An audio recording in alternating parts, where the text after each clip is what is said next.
এক সময় আপনারা জানেন শুধু একটা আর্কিটেকচার প্ল্যান দিয়ে বিল্ডিং হয়ে গেছে, কোন স্ট্রাকচার আপনি তো ফায়ার সেফটি ইলেকট্রোমেকানিক্যাল তো পরে, সিভিল স্ট্রাকচারাল ড্রয়িং এ লাগতো না।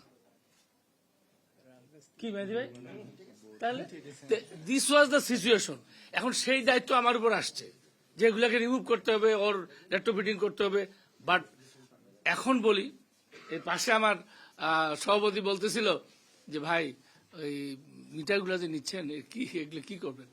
ভাই রে, আমি কি মিটার আসলে বলেন একটা বিল্ডিং এর মিটার কি আমি মানে এটা হলো একটা অ্যাওয়ারনেস করার জন্য যে আপনারা, এবং আমি একটা গাইডলাইন দিই যে কিভাবে এটা, মানে আমি তখন আর বলি না যে আপনি একেবারে অ্যাজ পার ড্রয়িং করেন, মানে যতটুকু রিমুভ করা যায় যদি কলাম ভাঙতে না হয় সেই ক্ষেত্রে ছাড়া একটা মিনিমাম ডেভিয়েশনটা ক্লিয়ার করে একটি আপনার রাস্তাটা বড় করেন বা আদার জিনিসটা করেন। কিন্তু তারা কি করে, তারা অবৈধভাবে হয় পাশের বাড়ি থেকে মিটার নিয়ে আসে, না হলে ঘুষ দিয়ে একটা মিটার আবার একটা মিটার আনে, অথবা তারা রিসেন্ট আবিষ্কার করলাম তারা ডেস্কোতে যায় বলে যে আমার মিটারটা হারাই গেছে আরেকটা দেন। কিন্তু আমি তো জাস্ট কি বলছি, নট দ্যাট, বাট মিটার তো তোমার ওখানেই আছে, মিটার তো আমি আই না, মিটার তো তুমি নাও। তো বলছে আমরা তো ওই ফাইল খুলে দেখি না, আবেদন করছে একটা মিটার ছিল আমরা দিয়ে দিই। এনিহাও এটা হলো পাবলিক ল্যান্ডের অবস্থা। আর এই যে বললাম প্ল্যানটা কে করে, ডিজাইনটা কে করে, এখানে আমার রিহাবের রাজ্জাক ভাই আছেন, এটা তো আপনাদের এন্ড থেকে আসে। রাজু কি করে, অনলি অ্যাপ্রুভাল দেয়। আমি মেহেদী ভাই, আদিল ভাই, রাজ্জাক ভাইকে বলতেছি, পৃথিবীর কোন দেশে এইভাবে পুলিশিং করে বাড়িঘর তৈরি করা হয় সম্ভব? আপনি বলেন, এই যে একটা বাড়ির মিটার কেটে আনতেছি আবার লাগাচ্ছে, আবার চুরি করতেছে, কোর্টে যাচ্ছে, তাহলে এই একটা বাড়ির পিছনে আমাকে একটা করে ইন্সপেক্টর রেগুলার লাগাই রাখতে হবে?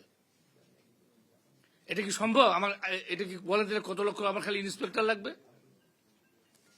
তো দিস ইজ দ্য সিচুয়েশন। কিন্তু কাজে এই জিনিস আমাকে এই চ্যালেঞ্জটা মোকাবেলা করতে হচ্ছে। তো আমি চেষ্টা করছি, এত সেক্টর, আপনি কোন সেক্টরে যাবেন?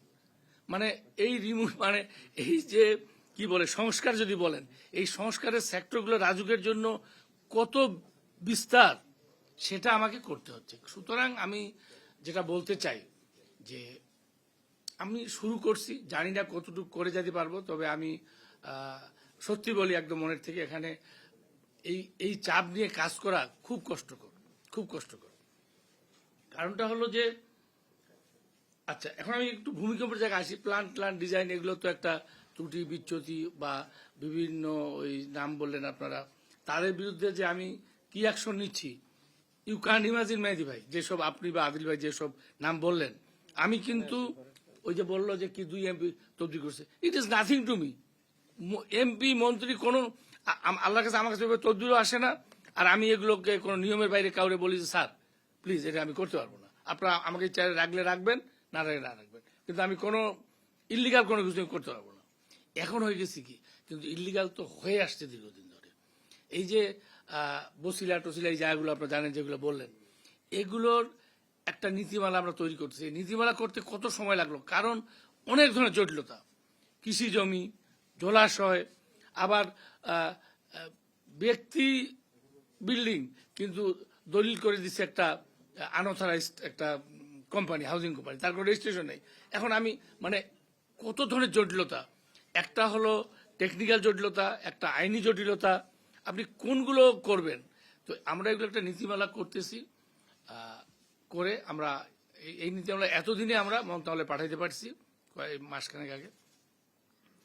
এটা একটা জটিল কাজ, দুইটা নীতিমালা, একটা হলো হাউজিং গুলো আর একটা হলো ওই যে অবৈধ বিল্ডিং যেটা বললেন। মেহেদী ভাই আপনি যে বললেন যে অনুমতি দিয়া দেন, একটা 6 তলা বিল্ডিং 10 তলা করছে, ফাইন নিয়ে, আমাদের প্ল্যানিং এ আছে অনেক কিছু, এটা আমি কি ডিএ না করে আমি দিতে পারি? এটা 6 তলা 10 তলা করছে, এই লোডটা সে নিতে পারবে কিনা এটা আমি টেস্ট না করে কি আমি জরিমানা নিয়ে ছাড় দিতে পারি?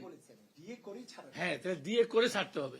আর আমার একটা বুয়েটকে অনুরোধ, দিয়ে চার্জটা তারা এত বেশি নেয় যে লোকজন আমাদের কাছে কমপ্লেন করে। না আমি তো এই শুনেন, তো যাই হোক, this is the situation actually, যে এই অ্যামাউন্টটাও কিন্তু পাবলিক আমাকে দিয়ে যখন করতে দেয়, তারা বলে স্যার আমার একটু কমাই দেন, বলবে আমি তো নিব না, এটা তো তারা নিচ্ছে যাদেরকে আমি দিছি। তো এখন এইগুলো হলো বাস্তব অবস্থা।